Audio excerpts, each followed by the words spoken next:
ইরানের সাথে যুদ্ধবন্ধের আলোচনায় আশার আলো দেখছে ট্রাম্প প্রশাসন।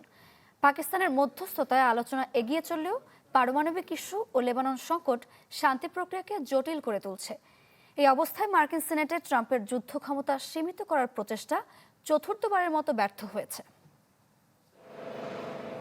ইরানের সাথে যুদ্ধবিরতির আলোচনায় গতি এসেছে, তবে সংঘাত পুরোপুরি থামবে কিনা নিশ্চিত নয়। মার্কিন প্রেসিডেন্ট ডোনাল্ড ট্রাম্প দাবি করেছেন ইরানের বিরুদ্ধে শুরু হওয়া যুদ্ধ প্রায় শেষের পথে।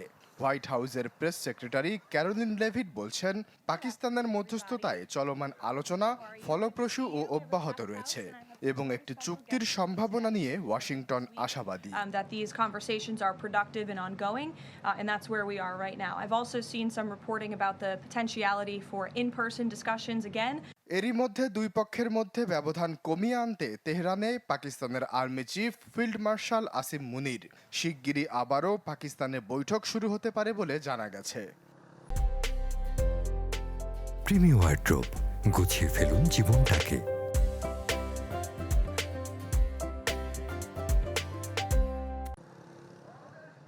এবারে আলোচনার কেন্দ্রে আছে ইরানের পরমাণু কর্মসূচি। ২০ বছরের জন্য কার্যক্রম স্থগিত রাখার প্রস্তাব যুক্তরাষ্ট্রের, তবে ৩ থেকে ৫ বছরের জন্য হলে মেনে নিতে রাজি ইরান।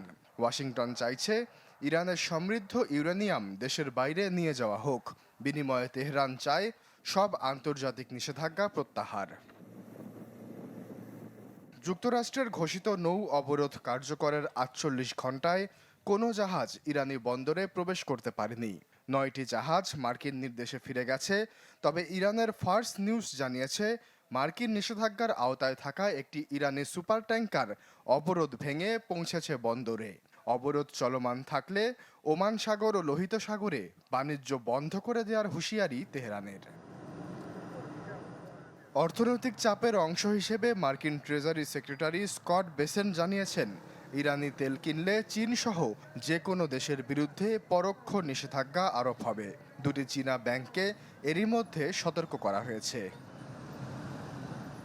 এদিকে মার্কিন সিনেটে আরও একবার নাকচ হয়েছে ট্রাম্পের যুদ্ধ ক্ষমতা সীমিত করার প্রস্তাব।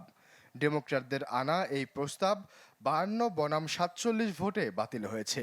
যুদ্ধ শুরুর পর এ নিয়ে চতুর্থবারের মতো ভেস্তে গেল এরকম উদ্যোগ।